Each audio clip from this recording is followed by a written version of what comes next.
Les paysans au IXe siècle. Le thème des hommes et de la terre est l'un des secteurs les plus brillants de l'histoire médiévale française. La société agraire du Haut Moyen-Âge est en majeure partie formée de paysans. On estime que 9 personnes sur 10 étaient des paysans. Mais le paradoxe veut que cette catégorie sociale est plus difficile à définir pour les historiens.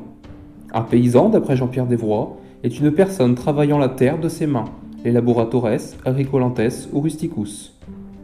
La paysannerie comprend donc tous ceux qui vivent de la terre. On notera toutefois l'importance des rapports entre maîtres du sol et producteurs, car c'est entre le 8e et le 10e siècle que se construit la seigneurie qui structure la société rurale occidentale. Le but d'une exploitation paysanne est avant toute chose de pouvoir nourrir ses membres. L'argent joue ici un rôle secondaire, voire inexistant. La seigneurie, ou le domaine, est l'organisme qui permet par la contrainte ou la persuasion d'intensifier la production paysanne et d'approvisionner les circuits de commercialisation. L'exploitation paysanne ne verse pas de salaire, car ses membres font partie d'un collectif dont les besoins sont pris en charge par le groupe. Dans les villages du IXe siècle, un groupe de notables se détache. Il peut provenir de la société englobante. Il s'agit d'officiers publics censés contribuer à l'encadrement du monde rural. Il peut naître de la société locale et aspirer à jouer un rôle de médiation, tout en exerçant une forme de domination sur la localité. Qui sont les paysans du Haut Moyen-Âge, en l'occurrence au IXe siècle, et comment leur vie se structure-t-elle ? La politique économique des Carolingiens s'est manifestée avec des instructions et prescriptions précises. Il y a d'abord les capitulaires, qui sont des textes législatifs à portée économique. On utilisera beaucoup le capitulaire d'Evilis, datant de la fin du 8e siècle. Il contient un corpus de règles de la bonne gestion domaniale. On peut aussi parler du Brevium Exempla, un capitulaire des années 830-850 composé de 3 textes sur les grandes propriétés ecclésiastiques, laïques ou fiscales. Il donne des exemples pour chaque type de propriété, fournissant donc des modèles aux administrateurs. Les polyptyques sont des documents destinés à rendre possible la gestion d'ensembles fonciers importants et fréquemment dispersés, typiques du IXe siècle. Il s'agit de décrire des terres, énumérer les revenus ainsi que les hommes astreints à les verser.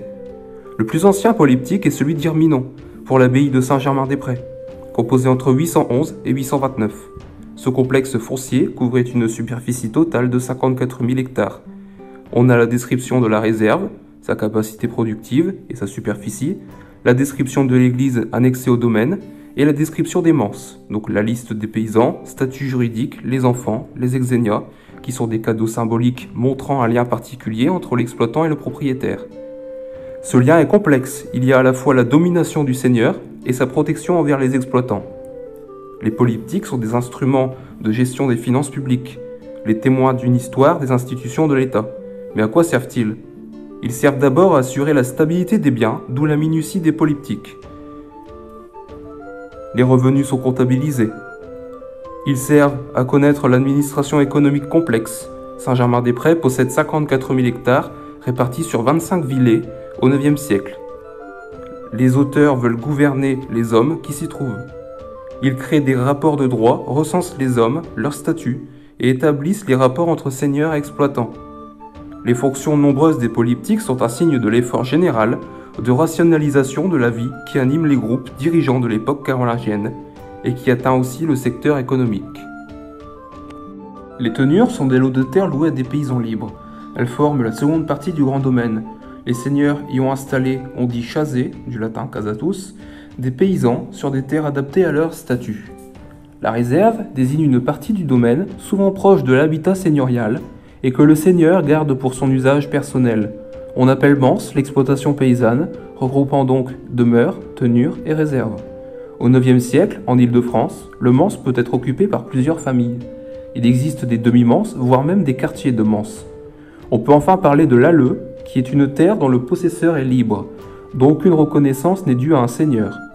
Quand un seigneur s'établit sur un territoire, il donne des terres à défricher aux paysans pour qu'ils puissent s'y installer et augmenter le nombre de terres cultivables. Les récoltes deviennent ainsi plus abondantes, une raison pour laquelle les seigneurs ont encouragé ces défrichements au IXe siècle. Les seigneurs ont aussi encouragé ces défrichements pour éviter les surpeuplements et pour tirer profit de la croissance de la population. Il existe 3 types de domaines, les domaines pionniers, les domaines céréalicoles et les domaines mixtes. Les facteurs de diversité du gros domaine sont nombreux. L'éloignement du domaine par rapport au centre seigneurial, les terres éloignées apportent des redevances ou de l'argent. L'emplacement par rapport au grand centre de production ou de conservation, chaque villa occupe une place à l'intérieur du système d'échange du propriétaire. Les qualités pédologiques des terroirs, c'est-à-dire une production de telle ou telle denrée selon la géographie des domaines. L'existence de politiques de peuplement, notamment entre le 8e et le 9e siècle.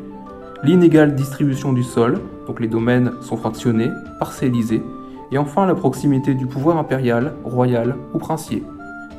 La grande difficulté qui se présente est la question démographique. Par exemple, à Saint-Germain-des-Prés, il y avait un entassement de population sur les manses du domaine. On en déduit donc l'absence de gestion de main-d'œuvre de la part des seigneurs indifférents aux réalités de leurs exploitations. Il y a aussi la gestion de la population.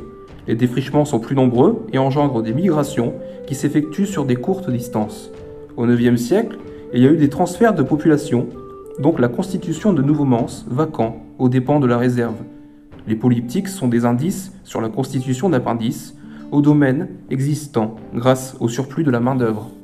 Toujours au IXe siècle, les seigneurs valorisent leur production en construisant des moulins, des brasseries. À Saint-Germain-des-Prés, on recensait 17 moulins pour 1000 hectares, ce qui est très élevé pour l'époque. Les moulins sont donc en quantité suffisante et accessible, car ils ne sont pas trop éloignés du manoir, le commandement du domaine, et les tenures également. On notera l'importance des moulins au IXe siècle dans la construction de la rente seigneuriale. Les esclaves sont des hommes non libres dont la force et l'énergie sont utilisées pour les activités mécaniques ou cultiver la terre. Il existe des esclaves domestiques et des esclaves de production.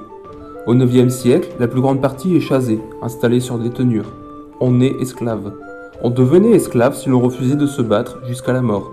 C'est un servus, un mot ayant pour origine le mot slave, car les premiers esclaves furent des slaves.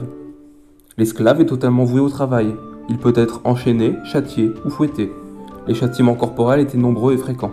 Il est socialement mort et ne peut rien posséder. Un esclave peut avoir un droit de pécule et peut accéder à la propriété de la terre sous une forme très contrôlée. Il n'a pas accès aux justices publiques et ne bénéficie d'aucun droit politique.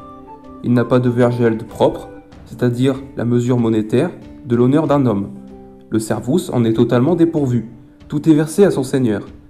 Le capitulaire de Charlemagne, de 803, nous informe qu'il est interdit de tuer son père, sa mère ou son oncle, au prétexte qu'il aurait voulu vendre son enfant comme esclave. L'Église, elle, ne condamne en rien l'esclavage. L'esclave est considéré comme un homme, comme les autres, car il est chrétien. L'esclave est baptisé car il fréquente l'Église comme les libres. Les affranchissements constituent un des moyens pour lesquels l'esclavage a régressé. Les affranchis sont des dépendants astreints à des services et cultivent des terres sur lesquelles leur droit peut être restreint. Dans le domaine, l'esclave peut être propriétaire de tenures. Le servus demande l'autorisation au seigneur pour se marier. C'est le fort mariage. Le non-libre est dans une mauvaise situation pour négocier des quantités de travail ou de denrées qu'il doit à son seigneur. Un esclave peut même être propriétaire d'un autre esclave. Un esclave prébendier doit la totalité de sa force de travail en échange de quoi il est nourri. Au IXe siècle, le groupe des prébendiers est en diminution, le chasement faisant décroître ses effectifs. Les non-libres ont des difficultés à négocier les statuts pratiques, donc améliorer leur situation dans le cadre de l'exploitation de leur tenure. Un agent du seigneur, le prévôt, surveillait les paysans pour voir s'ils faisaient bien leur travail. Armé d'un bâton, il battait les mauvais paysans. Les servus travaillaient sur la réserve pour cultiver tout ce qui est nécessaire à la consommation du seigneur. Les exénias donnés par le tenancier rappellent le statut de la paysannerie et renforcent ou non les liens entre seigneurs et paysans. La division de la société rurale entre libre et non libre est un fait essentiel. Le libre chasé est dans une situation difficile à l'égard du domaine comme à celui de son maître. Pour éviter les fonctions publiques, les libres cèdent leurs biens à des puissants, dont ils deviennent dépendants, d'où une forte diminution du nombre des hommes mobilisables à l'ost. Le libre a la possibilité de quitter la seigneurie. Il y a un amoindrissement du groupe des paysans libres de toute sujétion. Les libres n'ont pas d'autre choix que d'accepter les conditions les plus rudes que leur imposent les maîtres de la terre. Entrer en possession d'une exploitation est difficile. Un haletier est un paysan qui possède sa propre terre. Il arrive que des paysans détiennent des terres, à la fois dans le domaine et en dehors de celui-ci. Ils sont, malgré leur exploitation composite, dans la dépendance du seigneur. Bon nombre d'haletiers sont passés sous la dépendance des grands propriétaires, du fait de l'oppression que les puissants font subir aux paupéres, donc les faibles, pour prendre leurs terres en les réduisant à la misère, et du fait de la diminution du nombre des hommes libres allant à l'armée au IXe siècle. Il est donc possible de voir les exploitants vendre leurs terres patrimoniales et récupérer le droit de l'exploiter grâce à un contrat agraire. De libres haletiers, ils deviennent tenanciers. Le paysan paie la dîme à l'église, c'est-à-dire le versement d'un impôt équivalent à 1/10 de ce que le paysan récolte et produit. Son versement devint obligatoire en 779 dans un décret de Charlemagne pour l'Église catholique. Elle se paie donc seulement en nature. Les banalités sont l'obligation du paysan d'utiliser les moulins, les pressoirs et les fours du seigneur. Cette utilisation était payante, ce qui était un revenu assuré pour le seigneur. La corvée était un travail non rémunéré, imposé par le seigneur aux paysans, qu'ils soient libres ou non. Elle durait quelques jours par an, et c'était un élément essentiel du rapport entre maître et dépendant. Les tâches pouvaient être, par exemple, le nettoyage des fossés, couper du bois de chauffage, l'entretien des routes et des bâtiments de la seigneurie, les labours et récoltes de la réserve. Les corvées étaient quantifiées soit en service à rendre sur une certaine superficie, soit en journée ou nuitée de travail. La corvée se déroule le plus souvent au mauvais moment de l'année, c'est-à-dire au moment des moissons. Les paysans et leurs seigneurs avaient des obligations réciproques, la terre, la protection et la justice du seigneur envers son paysan, et les charges, les impôts et le travail du paysan envers son seigneur. L'année paysanne est rythmée par le travail des champs. Ainsi, le psautier de Stuttgart, réalisé à Saint-Germain-des-Prés vers 820, ou encore le calendrier de Salzbourg, du début du IXe siècle, illustre le cycle de travail annuel du paysan. En février, c'est la chasse. En mars-avril, c'est la taille des vignes et des arbres. En juin, les labours. En juillet, on récolte le foin. En août, c'est la moisson. En septembre, ce sont les semailles. En octobre, les vendanges. Et en novembre-décembre, on tue les bêtes. Le cycle des travaux varie selon la situation géographique et les traditions, mais ce cycle s'étend toujours sur toute l'année, ne laissant aux paysans guère de temps pour d'autres activités. Le paysan travaille du lever au coucher du soleil, surtout l'été. Le capitulaire d'Evilis nous donne les rendements en grains qui paraissent médiocres, comme les rendements de l'orge, qui étaient de 1,6 grain récolté pour un grain planté, dans le fisc d'Anap, l'actuelle Villeneuve d'Ascq. Les outils agricoles sont les suivants: l'arère pour labourer, la faux pour les foins, la faucille pour les moissons et le fléau, constitué de 2 pièces de bois dont on se sert pour battre les céréales et séparer le grain de l'épi. Tout travail se faisait à la main. Pour le labour, des bœufs étaient utilisés, l'achat d'un cheval, pour le paysan, étant très compliqué. Un attelage convenable du IXe siècle labourait au mieux 4000 m² à la journée. Les outils sont tels qu'il fallait au moins 3 labours pour pouvoir mettre la semence en terre convenablement. Le travail du semis n'était pas si simple. Selon les calculs de Robert Fossier, avec un sac d'environ 8 kg de grains, le paysan parcourait 15 km dans la journée et devait changer son sac 30 fois pour semer 1 hectare de son champ. Le travail de la moisson était également compliqué. L'homme coupe le blé à la base des plants avec sa faucille. Derrière lui, les femmes lient les gerbes ainsi coupées. Durant le Haut Moyen-Âge, on pratique une rotation des cultures sur 3 sols. Une sole de céréales d'hiver, une sole de céréales de printemps et une sole de jachère. Cet assolement triennal est fréquent dans le nord. On utilise 2 champs et on laisse le 3e en jachère, qui sert de pâture aux troupeaux qui enrichissent la terre de leur fumier. On obtient ainsi de meilleures récoltes en laissant la terre reposer 1 an sur 3. Les rendements augmentent de 16%. Le bétail est très précieux, comme l'indiquent les prix ou les tribus estimés en bétail. Les bovins servaient à l'attraction, produisaient de la viande, du lait, du beurre, du fromage. Leur peau était utilisée pour les vêtements, les parchemins. Les porcs demandent moins de travail et d'investissement que l'élevage bovin, puisqu'ils se nourrissent dans la forêt. On estimait d'ailleurs la valeur d'une forêt au nombre de porcs qu'elle pouvait nourrir. La valeur des bêtes était élevée. Un goret coûtait 4 à 6 deniers au IXe siècle, en Rhénanie. Un porc adulte coûtait 2 sous. Ce sont des sommes importantes pour un paysan à l'époque. Après les travaux des champs, le paysan devait transformer ses productions en pain, vin, fromage, huile et viande.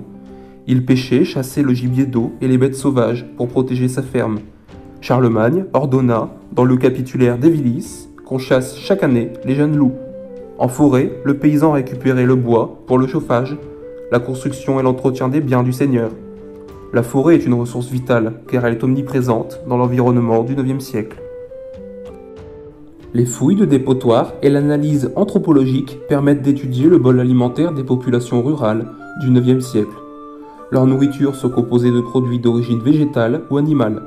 La base de la nourriture était composée de céréales consommées sous forme de pain, bouilli et de bière, mais aussi de choux, fromages et fruits. Les paysans mangeaient aussi de la viande bouillie et de la volaille dans une proportion difficile à déterminer. Les analyses de dentition ont montré que les riches étaient en meilleure santé que les moins privilégiés. L'état sanitaire des populations révèle les conditions de vie difficiles. L'analyse anthropologique a montré que les populations souffraient fréquemment d'arthrose et de maladies dégénératives, en particulier les hommes, en raison des travaux agricoles très difficiles. Être sous la domination d'un seigneur implique des limitations et des incapacités. La capacité d'être pleinement propriétaire est à coup sûr l'un des critères de la liberté. Les non-libres doivent plus de travail et l'effectuent dans des conditions plus humiliées que les libres. Les seigneurs veulent un travail plus intense. Les libres pauvres ne se rendent plus à l'armée. Ils sont exclus du populus. Les troubles de la fin du IXe siècle ont fait reculer le faire-valoir direct associé à la corvée. Le manse a été fractionné en unités plus petites et les pressions seigneuriales se renforçant, les charges en sont venues progressivement à ne plus dépendre du système agraire. Elles ne se présentent plus seulement sur les terres, mais aussi de plus en plus sur les hommes. Les réactions paysannes contre l'assujettissement sont nombreuses au IXe siècle. Il y a d'abord celle des paysans libres. C'est l'exemple des jugements de Louis le Pieux, rendant leur liberté à des fils et petits-fils d'hommes libres injustement réduits en esclavage, ou encore le jugement à Vérone en 845, qui montre les pressions s'exerçant sur les paysans et leurs terres. Les actes d'achat et de vente, les permutations, les contrats agraires et l'archéologie nous informent sur la société rurale de la fin du Haut Moyen-Âge. Outre les grandes propriétés, il existe des exploitations de toute taille et organisées différemment. L'abondance des actes, documentant les transferts de propriété, dévoile des patrimoines fonciers paysans, éclairant le fonctionnement de la société des petits et moyens propriétaires. Un grand nombre des sites connus via les textes ne peuvent être fouillés, car ils se trouvent encore sous les villages actuels. Les opérations archéologiques se sont développées en France depuis les années 1970. L'habitat paysan se subdivise en unités agricoles, des ensembles de bâtiments de nature, de taille et de fonctions variées, occupant un espace allant de centaines de mètres carrés à un millier ou plus. Chaque unité compte en son centre une maison d'habitation, délimitée par des fossés ou des palissades légères. Dans chaque enclos se trouvent des édifices secondaires destinés au stockage, aux travaux domestiques. Les maisons trop vieilles sont abandonnées et reconstruites à proximité. Les bâtiments isolés ne sont pas rares. Les regroupements sont de 2 ou 3 unités, pas plus. La maison du paysan est de petite taille, constituée d'une seule pièce. Les murs sont constitués de torchis, c'est-à-dire un mélange de boue et de paille que l'on applique sur un support de bois. Le toit est fait de chaume, c'est-à-dire de paille. Les fenêtres n'existent pas, l'éclairage non plus. L'habitat paysan est donc très simpliste et ne sert qu'à dormir et manger, puisque le paysan pratique toute activité à l'extérieur. Les maisonnées juxtaposées pratiquent l'entraide et l'échange, mais où la division du travail est minimale. Ce qui correspond à ce que Chris Wickham appelle le mode de production paysan. En Italie, au 8e et 9e siècle, l'habitat tend à se regrouper de façon spontanée. Par opposition à l'habitat du paysan, que l'on vient de définir, l'habitat du seigneur est surprenant. Ce sont des bâtiments qui marquent le paysage, faits de pierre. La pierre marque la richesse du souverain et comprennent plusieurs pièces. On a retrouvé sur le site de Colletière, en Isère, de nombreux objets correspondant à des activités diverses, comme des armes, du matériel de cuisine, des instruments de musique. L'habitat seigneurial était alors une cellule économique et sociale autonome. Le mot village a pour origine la volonté seigneuriale de mieux contrôler l'espace, les hommes, de rationaliser l'exploitation des terres et le gouvernement de la société. Le village est un lieu où s'inscrit la vie des paysans et où s'établissent les rapports de pouvoir et où se construit le contrôle social. L'archéologie a montré les relations entre les résidences seigneuriales et l'habitat paysan. Les juges, judices, sont des personnes en position de médiation entre le seigneur et ceux placés sous leur commandement. On en trouve d'ailleurs la mention dans le capitulaire d'Evilis, qui établit le principe hiérarchique et la gradation des responsabilités. Le juge est à la tête des domaines, organise la vie politique, économique, le bon fonctionnement et la bonne tenue. Il appartient à l'élite sociale du royaume. Le capitulaire d'Evilis montre aussi la hiérarchie sociale des petits officiers, sans qui le domaine ne pourrait pas tourner. Les maires, forestiers, palefreniers. Chaque domaine a son maire, le maire ayant une responsabilité multiforme sur le domaine. Il est hiérarchiquement placé au-dessus des paysans. Les ministériaux et le maire ont accès aux revenus seigneuriaux. L'organisation du domaine rend possible la production d'une élite. Elle engendre une différence économique et sociale d'avec le groupe paysan qui ne repose pas seulement sur la distinction entre libre et non libre. L'église rurale joue un rôle primordial dans le processus de regroupement. Mais elle est aisément abandonnée quand les habitats le sont. La société qui vit dans ces villages est hiérarchisée. Le prêtre joue un rôle considérable. Les petits officiers ont une place essentielle dans le processus de polarisation de la société. Ils sont les médiateurs entre les petits mondes et le monde englobant, et ont un rôle dirigeant. Leur position leur permet de consolider leur fortune et acquérir prestige et honneur. En conclusion, la société rurale du IXe siècle est certes dominée par la figure écrasante de la seigneurie domaniale. Le monde de la paysannerie haletière, qui existe en dehors du domaine, est vigoureux et actif. La puissance seigneuriale s'intensifiant davantage, les paysans vont être soumis, après l'an 1000, à de nouvelles taxes comme le cens ou le champard. Dès le Xe siècle, les techniques agricoles évoluent considérablement. Il y a eu l'apparition de nouveaux outils entre le Xe et le XIIIe siècle, comme le collier d'épaule pour les chevaux, permettant une meilleure traction, la herse, puis la charrue qui remplace l'arère. Le paysan travaille plus vite et les rendements sont ainsi plus élevés.